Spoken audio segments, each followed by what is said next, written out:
Hello students, welcome to Magnet Brains Hindi. मेरा नाम है अवनीश त्रिपाठी। तो कक्षा 12 राजनीति विज्ञान का जो एक महत्वपूर्ण चैप्टर हम देख रहे हैं, समकालीन विश्व में अमेरिकी वर्चस्व यानी US hegemony in the contemporary world, इसका एक और इंपॉर्टेंट और आखिरी महत्वपूर्ण टॉपिक लेकर मैं आपके सामने उपस्थित हूं। वो है भारत अमेरिका संबंध अधुनातन प्रवृत्ति, यानी कौन कौन से नई प्रवृत्तियां भारत अमेरिका के संबंध में आई हैं और पहले से क्या चली आ रही हैं, इस पर हम चर्चा करने वाले हैं, जो एक बेहद इंटरेस्टिंग टॉपिक है और कभी भी आपसे पूछा जा सकता है। ऐसा ये टॉपिक है, इस पर एक अलग से क्वेश्चन आ सकता है। पर उससे पहले कि हम ये महत्वपूर्ण टॉपिक शुरू करें, एक खास बात का ध्यान रखिएगा कि मैग्नेट ब्रेन्स हिंदी एक ऐसा प्लेटफॉर्म है जहां से आप घर बैठे कक्षा 7 से 12 तक की सारी शिक्षा बिल्कुल निःशुल्क पा सकते हैं। यानी आपको यहां पर 1 या 2 चैप्टर पढ़ने के बाद कोई भी पेड सब्सक्रिप्शन नहीं लेना पड़ेगा। आप यहां पर निःशुल्क रूप से अपनी शिक्षा जारी रख सकते हैं। आप यूपी बोर्ड से पढ़ते हो, बिहार बोर्ड से पढ़ते हो या मध्य प्रदेश बोर्ड से पढ़ते हो, आपको किसी तरह की यहां पर पेड सब्सक्रिप्शन की जरूरत नहीं पड़ेगी। आप फ्री ऑफ कॉस्ट अपनी पढ़ाई जारी रख सकते हैं। इसी बेहद खास जानकारी के साथ हम स्टार्ट करते हैं आज का ये इंपॉर्टेंट टॉपिक और समझते हैं कि भाई भारत अमेरिका संबंध में क्या क्या महत्वपूर्ण चुनौतियां या क्या क्या महत्वपूर्ण उतार चढ़ाव आए हैं। अब देखिए, ये बड़ा इंपॉर्टेंट टॉपिक है। भारत अमेरिका की जब आप बात करेंगे तो आपको कई पक्षों को लेकर चलना पड़ेगा। पहले तो अगर आपके सामने क्वेश्चन आए तो एक तरफ आप ध्यान रखिएगा, दिमाग में हमेशा इस चीज को याद रखिएगा कि इसमें आपको प्रतिकूल और अनुकूल यानी कि पॉजिटिव निगेटिव दोनों पक्षों को लेकर चलना है, क्योंकि हमेशा एक उतार चढ़ाव भारत अमेरिकी संबंध में देखे गए हैं। क्यों देखे गए हैं? क्योंकि स्थितियां अलग रही। जैसे अगर आप आजादी के पहले के काल, औपनिवेशिक काल से ही बात करना शुरू करें तो एक शुरुआती दौर ऐसा था जब अमेरिका स्वतंत्र लोकतंत्र होने के बावजूद भी, प्रभुत्वकारी देश होने के बावजूद भी ब्रिटेन पर कभी खास दबाव नहीं बनाया कि भारत को आजाद कीजिए शुरू में। बाद में एक ऐसा दौर आया जब अमेरिका पर दबाव भी बनाया कि आजाद कीजिए, तो रिश्तों में थोड़ी बदलाव आया, सोच में भारतीयों के और अमेरिका के लेके। अमेरिका को यह लगता था कि भाई भारत को आजाद करने के लिए हमने ब्रिटेन पर बाद में दबाव डाला है, तो द्वितीय विश्व युद्ध के बाद और भारत के आजाद होने के बाद जो 2 खेमे दुनिया में बटे शीत युद्ध के, उसमें ये हमारे पाले में आएगा। लेकिन भारत ने क्या डिसाइड कर लिया? भारत ने डिसाइड कर लिया गुट निरपेक्ष रहने का, नॉन अलाइंड रहने का। यानी न वो सोवियत संघ के गुट में जाएगा न वो अमेरिका के। तो पहले तो ये चीज भी अमेरिका ने क्या किया, इसको डिनाई किया, इसको क्रिटिसाइज किया कि नहीं नहीं, भारत का ये जो नीति है ये ठीक नहीं है, ये सही नहीं है, ये कहीं ना कहीं चाल है। उसके बाद उसने देखा कि सन 1971 में हमने मैत्री समझौता एक तरह से हुआ हमारा सोवियत संघ के साथ। 71 के पाकिस्तान युद्ध में सोवियत संघ ने हमारा खुल के साथ भी दिया, इससे भी अमेरिका को थोड़ी चिढ़ बढ़ी। लेकिन जब सोवियत संघ धीरे धीरे विघटन की तरफ बढ़ा तो भारत भी अपनी नीतियों को अमेरिका की तरफ ले गया, पश्चिमी राष्ट्रों की तरफ ले गया, और वहां भारत अमेरिकी संबंध में फिर थोड़ी मधुरता आई। इसी बीच कुछ ऐसे और मोड़ आए जब जैसे NPT, non nuclear proliferation treaty, इसके अलावा CTBT, comprehensive nuclear test ban treaty 96-97 की जो कहानी आई, उसमें अब इन दोनों में मोटा मोटी ये बात की गई थी। चैप्टर 7 में मैंने ऑलरेडी कराया है इसको ठीक से। इसमें मोटा मोटी ये बात हुई थी कि भाई न्यूक्लियर जो पावर है या न्यूक्लियर अनुसंधान या न्यूक्लियर जो टेस्ट हैं ये नहीं करने हैं भारत को, या मतलब विकासशील देशों को, या जिन्होंने नहीं किया है। भारत ने इस पे अपना रूप बताया कि नहीं नहीं भाई, आपने कर लिया है, अब संपन्न है, आप चाहते हैं हम ना करें। और तो और सीटीबीटी में भी था कि अगर आप कोई न्यूक्लियर पावर प्लांट चला रहे हैं तो उसकी जांच करवाएंगे कि कहीं ऐसा तो नहीं है कि आप कोई परमाणु हथियार बनवाना चाह रहे हैं। ठीक है, तो यहां पर फिर एक बार भारत अमेरिकी संबंधों में खटास देखी गई। परमाणु परीक्षण भारत ने किया, अमेरिका ने खूब विरोध किया। लेकिन जब 9/11 का हमला हुआ अमेरिका पर, तो अमेरिका को लगा कि नहीं, आतंकवाद के प्रति एक दूसरा दृष्टिकोण जरूरी है। फिर भारत के साथ उसके बहुत अच्छे टर्म्स बनने लगे, आतंकवाद विरोधी। इसी बीच में इसमें 2 चीजें आई, चीन और पाकिस्तान। अब चीन और पाकिस्तान भी भारत अमेरिका के संबंधों के लिए बड़े महत्वपूर्ण हैं। जब शीत युद्ध चल रहा था, मैं क्रक्स बता रहा हूं फिर हम आएंगे पॉइंट्स पर। जब शीत युद्ध चल रहा था तो पाकिस्तान पक्का चेला था अमेरिका का। वो सोवियत संघ के खिलाफ पाकिस्तान को यूज करने का प्रयास हमेशा करता रहा। जैसे अमेरिका के बगल में क्यूबा था ना, जिसको सोवियत संघ यूज करता था, तो पाकिस्तान को यूज करता था अमेरिका कुछ डॉलर पैसे वैसे देकर। जब सोवियत संघ का विघटन हो गया तो अमेरिका को लगा कि यार इससे बहुत मतलब है नहीं, इसको बहुत ज्यादा लिफ्ट देने की जरूरत नहीं है। तो जब तक पाकिस्तान को हेल्प करता रहा अमेरिका, तब तक भारत हमेशा जो है विरोध में रहा अमेरिका के। धीरे धीरे जब पाकिस्तान के के लिए और 1989 के आसपास पहली बार स्टैंड लिया अमेरिका ने कि भाई कश्मीर इशू जो है इन दोनों का आपसी मुद्दा है, हम बार बार जोर नहीं डालेंगे। फिर कश्मीर मुद्दे पर अमेरिका ने कहा कि हम कश्मीर में जो जनमत संग्रह है वो करवाने का जोर नहीं डालेंगे। फिर एक बार अमेरिका ने स्टेटमेंट दिया कि पाकिस्तान अपने जमीन को आतंकवादियों के इस्तेमाल के लिए न इस्तेमाल होने दे। तो धीरे धीरे भारत भी अब अमेरिका को देखने लगा एक अच्छे पार्टनर के तौर पर कि हाँ ये पाकिस्तान के खिलाफ है। दूसरा, जैसे जैसे चीन एक महाशक्ति के रूप में उभरता हुआ दिख रहा है, वैसे वैसे अमेरिका को लग रहा है कि एशिया में संतुलन बनाने के लिए, दुनिया में अपने वर्चस्व को बनाए रखने के लिए भारत के साथ मजबूत रिश्ते जरूरी हैं, क्योंकि भारत और चीन में भी एक तनाव, एक कॉन्फ्लिक्ट हमेशा बना रहता है। आ रही बात समझ में? उसके अलावा अगर आप कुछ और बहुत महत्वपूर्ण बिंदुओं पर चर्चा करें जिससे भारत अमेरिका के रिश्ते ठीक होते हैं, तो वो है इंडियन डायस्पोरा। अंग्रेजी में कहते हैं इंडियन डायस्पोरा, यानी भारतीय मूल के वो लोग जो अमेरिका में रहते हैं, ठीक, जिनकी संख्या बहुत ज्यादा है। और आप देखिए ये क्या क्रिएट करते हैं, ये एक तरह की सॉफ्ट पावर क्रिएट करते हैं, इसको सॉफ्ट पावर कहते हैं। यानी वो हमारे रहन सहन, संस्कृति, विचारधारा को अमेरिका में ले जाते हैं और प्रभावित करते हैं उनको। वहां की बहुत बड़ी बड़ी कंपनियों में भारतीय लोग काम करते हैं। सिलिकॉन वैली में 3 लाख से ज्यादा लोग काम कर रहे हैं। बोइंग कंपनी में 60 से 70% एम्प्लॉयज इंडियन रहते हैं। तो ये डायस्पोरा जो है, ये जो जनसंख्या है जो भारतीय मूल की है, वो भी अमेरिकी नीति निर्देशकों को इस बात के लिए बाध्य करती है कि वो भारत प्रो इंडिया रहे, एंटी इंडिया ना हो। और आप देखिए कि ट्रंप काल में मोदी जब भी प्रधानमंत्री होकर भारत विदेश गए या ओबामा काल में, तो वहां पर बड़ी बड़ी सभाएं उन्होंने भारतीय लोगों के साथ की, ये दिखाने के लिए कि हमारा कितना बड़ा शक्ति यहां पर है, जिससे अमेरिका समझे कि भाई भारत के खिलाफ आप नहीं जा सकते। तो ये सारे ऐसे तत्व हैं जो भारत के अमेरिका के संबंधों को प्रतिकूल और अनुकूल बनाने में हमेशा एक महत्वपूर्ण भूमिका अदा करते रहे हैं, जिनके पॉइंट्स आपके दिमाग में हमेशा रहने चाहिए। ठीक, तो सन 1947 में स्वतंत्र होने के उपरांत भारत ने अपनी विशिष्ट आवश्यकताओं के रूप से विदेश नीति का निर्माण किया। भारत की जो जरूरतें हुई उस हिसाब से विदेश नीति अपनाया। और जब हम आजाद हुए तो एक चीज पर बहुत क्लियर थे। पहला यह था कि भाई हम संप्रभुता से कोई कॉम्प्रोमाइज नहीं करेंगे, क्योंकि 200-300 सालों से अमेरिका ब्रिटेन ने हमारी संप्रभुता छीन रखी थी, हमें अपने निर्णय लेने की आजादी नहीं थी। तो हमने क्या कहा, आर्थिक और राजनीतिक दोनों पक्षों में ऐसी नीतियां बनाई कि कोई अगला हमें प्रभावित ना करे। जैसे आर्थिक में हमने क्या किया, एक बंद अर्थव्यवस्था अपनाई, मतलब बाहर से कोई ट्रेड ना करे, फ्री ट्रेड हम नहीं करने देंगे, खूब टैरिफ कोटा लगाएंगे ताकि हमारे अर्थव्यवस्था को कोई कैप्चर ना कर पाए। दूसरा, हमने उसी समय स्टार्ट किया गुट निरपेक्ष। गुट निरपेक्ष का मतलब क्या था कि अगर हम किसी गुट में शामिल हो जाते तो उस गुट की उस महाशक्ति के इशारे पे चलना पड़ता। हम अमेरिका की तरफ जाते तो भी अमेरिका की माननी पड़ती, सोवियत संघ की तरफ जाते तो सोवियत संघ को मानना पड़ता। तो हमारी जो संप्रभुता है, जिसको आप अंग्रेजी में सोवर्जिनिटी कहते हैं, अपने आंतरिक फैसले, बाहरी फैसले लेने की आजादी, वो छिन जाती। तो हमने अपनी दूसरा, हम एक विकासशील देश थे, जस्ट अभी आजाद हुए थे, हमें दोनों महाशक्तियों का लाभ उठाना था। तो हम ये रिस्क नहीं ले सकते थे कि हम किसी एक विचारधारा से स्टिक हो जाएं और अपने डेवलपमेंट को दांव पे लगा दें। तो अपनी आवश्यकता के अनुसार हमने अपनी नीति का निर्माण किया। अब इसके 2 घटक थे, एक अपनी दृष्टि के अनुरूप विदेश नीति का निर्माण और पड़ोसी राष्ट्रों के साथ महत्वपूर्ण संबंध। तो हम ये चाहते थे कि हमारे आसपास के देशों के साथ हमारे अच्छे संबंध रहें, चाहे वो चीन हो चाहे पाकिस्तान भी हो। हमने छेड़ा नहीं। चीन के साथ आपको पता है हमने पंचशील एग्रीमेंट किया, पंचशील समझौता नेहरू जी ने किया चीन के साथ कि भाई हम एक दूसरे को संप्रभुता का सम्मान करेंगे, इंटरनल मैटर में हम इंटरफेयर नहीं करेंगे, इत्यादि इत्यादि। हमने ये सोच के अपनी नीतियां बनाई। इसके अतिरिक्त भारत यूरोपीय शीत युद्ध से दूर रहते हुए तीसरी दुनिया की एक विशिष्ट पहचान विकसित करना चाहता था। भारत को यह था कि भाई हम किसी गुट में नहीं जाएंगे, थर्ड वर्ल्ड कंट्रीज जो हैं जो विकास चाहती हैं उसकी एक पहचान बनेंगे। और इन्हीं तत्वों ने स्वतंत्र भारत के वैदेशिक संबंधों को प्रभावित किया। कैसे किया देखें। जैसे चार्ल्स स्मिथ और सुरजीत मान सिंह ने लिखा है कि भारत अमेरिका संबंध कभी भी सुनियोजित नहीं रहे हैं। इंडिया यूएस जो संबंध है वो कभी भी प्लान्ड नहीं रहे हैं, हमेशा आकस्मिक रूप से देखने को मिले कुछ ना कुछ उसमें, और न ही कभी भविष्यवाणी योग्य रहे। इनमें से कोई भी सामान्य रूपरेखा दूर दूर तक परिलक्षित नहीं होती। तो न कभी भविष्यवाणी की जा सकती थी कि भारत अमेरिका संबंध कैसे रहेंगे, और न ही कभी ये प्लान्ड रहे हैं, ऐसा भी देखा गया। शीत युद्धोत्तर विश्व में भारत अमेरिका संबंधों का बहुत अध्ययन रोचक है।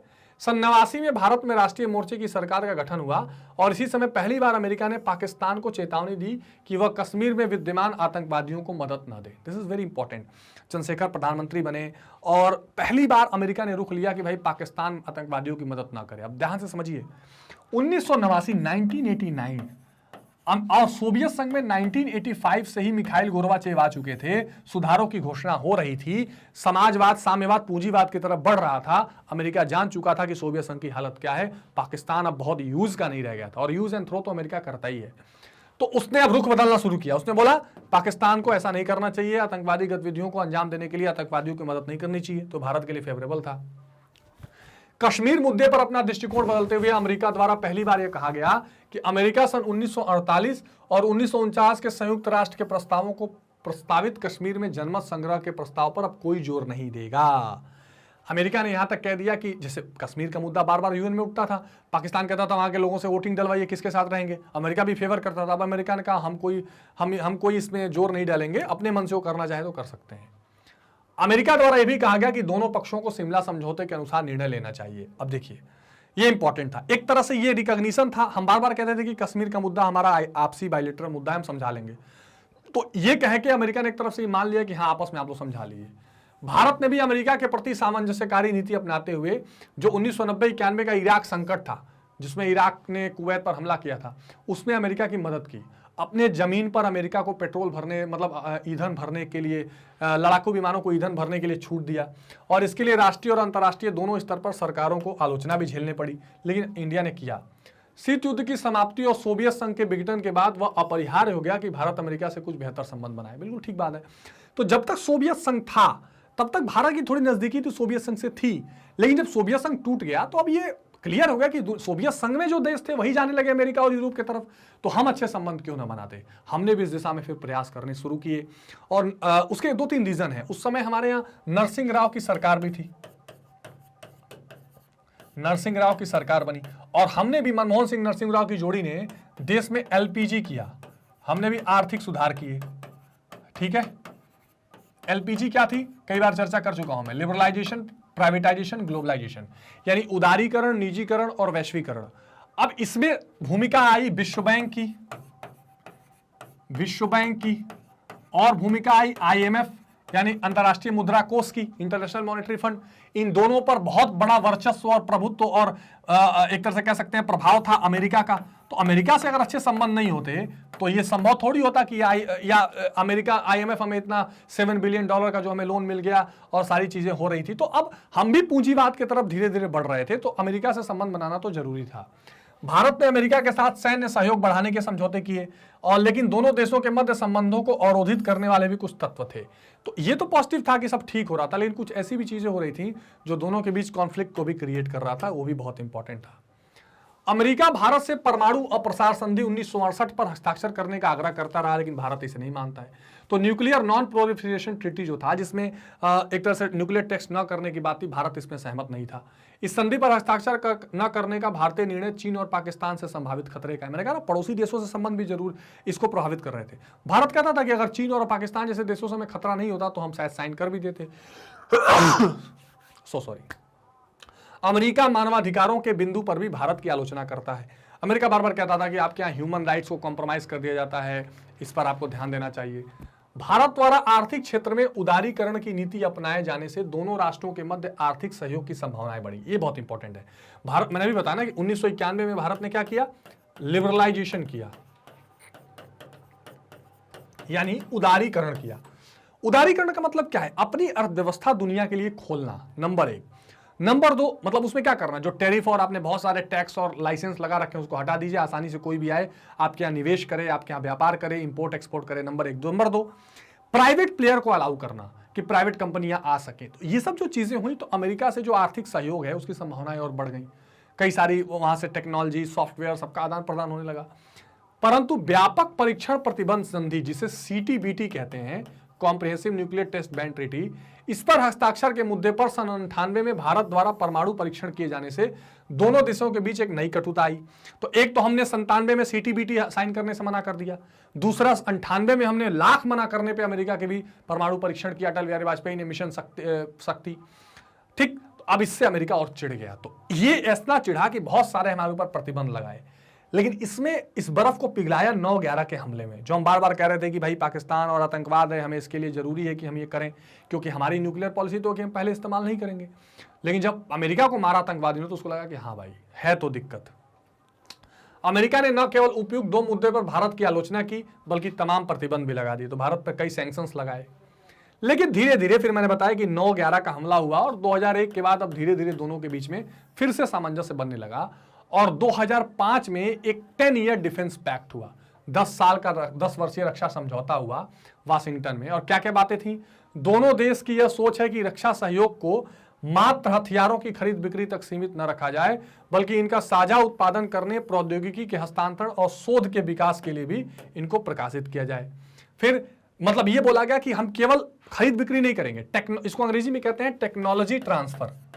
मतलब जो हथियार वगैरह खरीदे जाएंगे उनको कैसे बनाया जा रहा है, इस टेक्नोलॉजी को भी हम ट्रांसफर करेंगे, उसके बारे में एक दूसरे को जानकारी देंगे। समझौते में दोनों देशों की सुरक्षा मजबूत करने, सामरिक साझेदारी को प्रगाढ़ करने, रक्षा प्रतिष्ठानों में बेहतर समझ विकसित करने का लक्ष्य रखा गया। ठीक बात। समझौतों के अनुसार रक्षा समझौता भारत और अमेरिका की व्यापक साझेदारी का अंग होगा। तो हम क्या करेंगे, जो डिफेंस एग्रीमेंट होगा, हमारी जो पूरी साझेदारी होगी, इसमें सबसे इंपॉर्टेंट रोल उसका रहेगा। आतंकवाद के उन्मूलन और विश्व में शांति और स्थिरता बनाए रखने के समझौते में संयुक्त कार्रवाई की बात कही गई। आतंकवाद के खिलाफ मिलकर लड़ने की बात थी। समझौते में कहा गया कि दोनों पक्ष अन्य देशों के साथ संबंध इस प्रकार विस्तार करेंगे जिससे क्षेत्रीय और विश्वव्यापी शांति बढ़े और जनसंहारक हथियारों को प्रसार को रोकने में हमें सहायता मिले। तो पूरी दुनिया में शांति का माहौल बनाने के लिए, आपको पता है चीन कितनी गड़बड़ी कर रहा है, दक्षिण चीन सागर है, ठीक है, तो खासकर चीन को टारगेट में लेके और शांति बनी रहे, ये सारे समझौते होने शुरू हुए। समझौते में संयुक्त नौसैनिक अभ्यास करने की बात हुई कि हमारी नेवी एक साथ अभ्यास करे। सेनाओं के मध्य बेहतर तालमेल स्थापित करने की बात कही गई। अंततः समझौते में सुरक्षा व्यापार के लिए दोनों देशों ने रक्षा खरीद और उत्पादन समूह की एक घोषणा की। ठीक है, ताकि जो डिफेंस प्रोक्योरमेंट होता है, रक्षा खरीद की, ये सब हो सके। यह समूह रक्षा व्यापार के साथ साथ सैन्य अनुसंधान यानी डिफेंस रिसर्च की बात भी होती रहे और दोनों एक दूसरे मिलकर इस तरह के डिफेंस रिसर्च और डिफेंस अनुसंधान करते रहे। फिर एक बड़ा इंपॉर्टेंट पार्ट आया 2006 में, जिसमें मनमोहन सिंह की गवर्नमेंट का सबसे बोल्ड स्टेप कहा जाता है कि असैन्य परमाणु समझौता हुआ। पहले परमाणु हथियार और परमाणु संग्रह बनाने के लिए अमेरिका चिढ़ता था भारत से कि आप नंबर मत रखिए, परमाणु जो संग्रह है, परमाणु बम, परमाणु या एटम जो न्यूक्लियर चीजें, खासकर यूरेनियम है, इन चीजों को आप इकट्ठा नहीं कर सकते क्योंकि आप गड़बड़ करेंगे। लेकिन अमेरिका बोला कि असैन्य कारणों के लिए आप अपने एनर्जी को पूरा करने के लिए कर सकते हैं। तो मार्च 2006 में अमेरिका के राष्ट्रपति जॉर्ज बुश ने भारत की यात्रा की और दोनों देशों के मध्य असैनिक परमाणु समझौता, असैनिक परमाणु यानी आप एटॉमिक पावर का इस्तेमाल करिए एनर्जी के लिए, अपने बम बनाने के लिए नहीं, इस पर एक समझौता हुआ। भारत को सन 2014 तक 14 परमाणु रिएक्टर को गैर सैन्य और रासायनिक क्षेत्र में लाना होगा। तो कुल मिलाकर क्रक्स इसका था कि आपके 22 एटॉमिक रिएक्टर हैं, जहां एटॉमिक रिएक्टर का मतलब क्या होता है, जहां जो ये यूरेनियम और ये प्लूटोनियम जैसे जो एलिमेंट्स होते हैं उनको न्यूक्लियर फ्यूजन कराया जाता है, जिससे कि एक ऐसी स्थिति बनती है कि उससे बिजली आप पैदा कर सकें। लेकिन उसी का इस्तेमाल करके, जैसे एटम टूटता है तो 2 यूज हो सकता है, उसे बम भी बना सकते हैं, उसे एनर्जी भी बना सकते हैं, उसी का इस्तेमाल करके एटम बम भी बनाया जा सकता है। तो उसमें बोला गया कि आपके 22 जो रिएक्टर हैं वो 14 आप नॉन मिलिट्री पर्पज के लिए लाएंगे और उन 14 का इंस्पेक्शन कभी भी किया जा सकता है कि आप उसे बम तो नहीं बना रहे हैं। भारत अपनी ओर से बता सकता है कि वो 14 कौन कौन से होंगे जो गैर सैनिक में वो लाएगा। भारत अपनी ओर से अंतर्राष्ट्रीय अणु ऊर्जा आयोग के समक्ष प्रस्ताव रखेगा कि कौन कौन से परमाणु रिएक्टर निगरानी में रखे जाएं। तो 22 में से 14 को वो बताएगा, उसको जांच करवा सकता है कभी भी। तो भारत मान गया इस बात पर। भारत द्वारा भविष्य में जिन परमाणु रिएक्टरों की स्थापना की जाएगी उनमें से आयोग की निगरानी में वही रिएक्टर रखे जाएंगे जो असैनिक क्षेत्र वाले हैं। बाद में वो चाहे तो मिलिट्री वाले अलग से निर्माण कर सकता है। भारत को यूरेनियम का, हाँ यूरेनियम मेन है, यूरेनियम का सुरक्षित भंडार बनाने की छूट होगी। अब उससे भारत को यूरेनियम इंपोर्ट की भी आजादी मिल गई। भविष्य में कौन सा रिएक्टर सैन्य श्रेणी का है और कौन सा असैनिक, ये भी निर्धारण भारत कर सकता है कि कौन से वाले को जांच कराना है, कौन से वाले को जांच नहीं कराना है। ये भी भारत के लिए था। ये एक पक्ष था जो मोदी एरा तक था, मनमोहन और जॉर्ज बुश तक एरा था। उसके बाद एरा आया ओबामा और ट्रंप। अब ये जो 2 एरा था ना, ये भारत के लिए अनुकूल चलता रहा क्योंकि मोदी की केमिस्ट्री इन दोनों नेताओं से ठीक रही। प्लस जो मैंने आपको शुरू में बताया कि मोदी ने सॉफ्ट पावर का भी इस्तेमाल किया कि वहां के डायस्पोरा या वहां के लोगों को एक पावर के तौर पे यूज किया। तो प्रधानमंत्री मोदी की 2014 से लेकर 2021 तक की यात्राएं, इसने भी भारत अमेरिका में एक नया अध्याय जोड़ा। सत्तारूढ़ होने के बाद भारत के प्रधानमंत्री नरेंद्र मोदी 2014 से 17 के बाद 4 बार अमेरिका की यात्रा कर चुके हैं।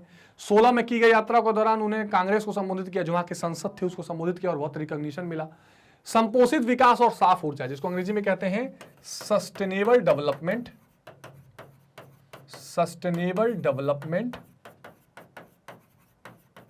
एंड क्लीन एनर्जी, इस पर दोनों देशों ने काफी एक दूसरे से समझौते किए कि भैया ऐसी एनर्जी होनी चाहिए जो पर्यावरण को हानि न पहुंचाए। ठीक है, इसके लिए समुन्नत साफ ऊर्जा के क्षेत्र में सहयोग का निर्णय हुआ 2016 के विजिट में।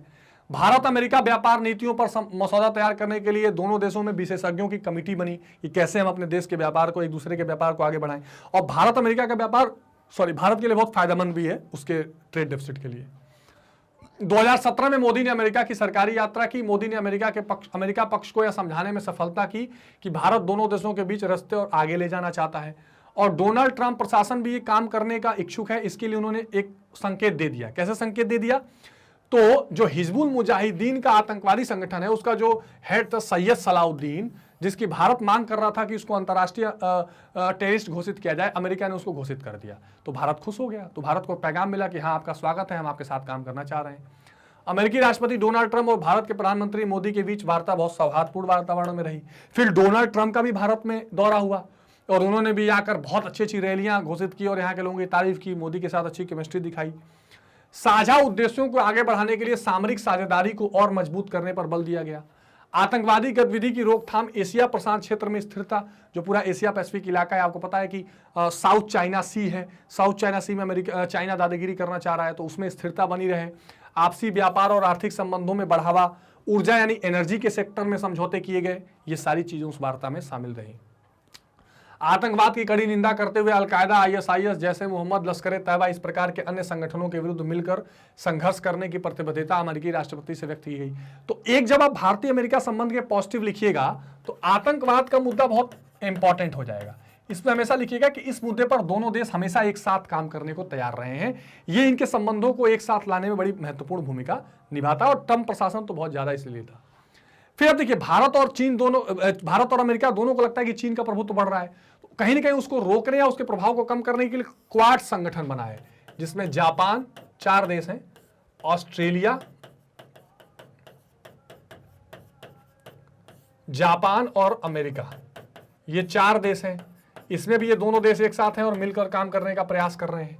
चीन के बढ़ते आक्रामकता को रोकने के लिए दोनों देशों का प्रयास है। 2021 में प्रधानमंत्री मोदी ने अमेरिका की यात्रा की और राष्ट्रपति जो बाइडेन से मुलाकात करके भी विभिन्न मुद्दों पर चर्चा की थी, तो ये भी बड़ा इंपॉर्टेंट फैक्टर था।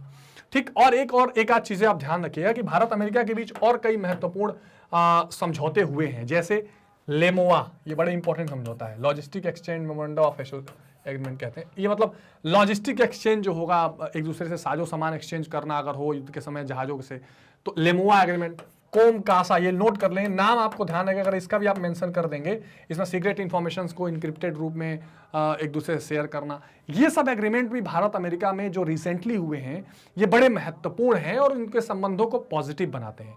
इसके साथ साथ आप एक मुद्दा लिख सकते हैं, रोजगार का। बहुत सारे भारतीय मूल के लोग अमेरिका में रोजगार पाए हुए हैं, जैसे सिलिकॉन वैली, जहां पर एक पूरा कंप्यूटर हब है, वहां पर बहुत भारी मात्रा में भारतीय काम करते हैं। मैंने शुरू में आपको बोइंग का बताया था एक एग्जांपल, बोइंग कंपनी विमान की है जहां पर बहुत भारी मात्रा में भारतीय काम करते हैं। इसके अलावा भारतीय जो मूल के लोग हैं वहां पर बहुत ज्यादा बसे हुए हैं, जो भारत अमेरिका संबंध को पॉजिटिव बनाने में बड़ी भूमिका अदा करते हैं। इस बात, ये बहुत इंपॉर्टेंट पॉइंट है, ये ध्यान रखिएगा, क्योंकि जब वहां की पार्टियों और सरकारों को लगता है कि इतने लोग भारत के समर्थन वाले हैं, तो उनके हिसाब से फिर वो भारत के पक्ष में बात करता है ताकि उन पार्टीज को समर्थन मिलता रहे, और ये एक नई चीज, एक नई पावर भारत को, इससे नई ऊर्जा मिलती है। तो आई होप कि भारत अमेरिका संबंधों का ये पूरा एक साइकिल जो है वो आपको समझ में आया होगा, जिसमें कुछ पॉजिटिव कुछ निगेटिव्स दोनों हैं, और ये आपको आंसर लिखने में एक बड़ी भूमिका निभाएंगे। इसमें कोई डाउट कंफ्यूजन हो तो आप कमेंट बॉक्स में जरूर बताइएगा, समझ में आ गया हो तो भी बताइएगा। एक बात को और ध्यान रखिएगा कि मैग्नेट ब्रेन्स एक ऐसा प्लेटफॉर्म है जहां पर इंग्लिश मीडियम, हिंदी मीडियम, जैसे यहाँ पर आप क्लास 7 to 12 हिंदी मीडियम की पढ़ाई कर रहे हैं, मेन चैनल मैग्नेट ब्रेन्स पर आप इंग्लिश मीडियम में पढ़ सकते हैं। IIT, JEE, नीट, कंपटीशन, सारी की सारी पढ़ाई आप निःशुल्क मैग्नेट ब्रेन्स के किसी भी प्लेटफॉर्म पे कर सकते हैं। मतलब आप वेबसाइट पर कर सकते हैं, हमारे एप्लीकेशन को डाउनलोड कर पढ़ सकते हैं, सारे ऑप्शंस वहां आपको ये दिखाई देंगे, कहीं क्लिक करके। ना कोई आपको खरीदना है, ना कोई कूपन कोड चाहिए, ना कोई डिस्काउंट ऑफर, 100% फ्री आप ये देख सकते हैं। अब क्या क्या नए नए अपडेट्स आ रहे हैं वो भी जानने जरूरी है, तो हमारे मैग्नेट ब्रेन्स के नाम से जो सोशल मीडिया हैंडल्स हैं, ट्विटर, टेलीग्राम, इंस्टाग्राम, फेसबुक, इन सब से आप जुड़े रहिए ताकि नए अपडेट्स और इंपॉर्टेंट वीडियोस आप तक पहले ही पहुंच जाए। ठीक है, ज्यादा से ज्यादा लाइक करिए, शेयर करिए, सब्सक्राइब करिए, कमेंट जरूर करिएगा। मिलते हैं अगली वीडियो में एक नए कंसेप्ट के साथ। तब तक अपना बहुत ध्यान रखिए। Take care, bye bye.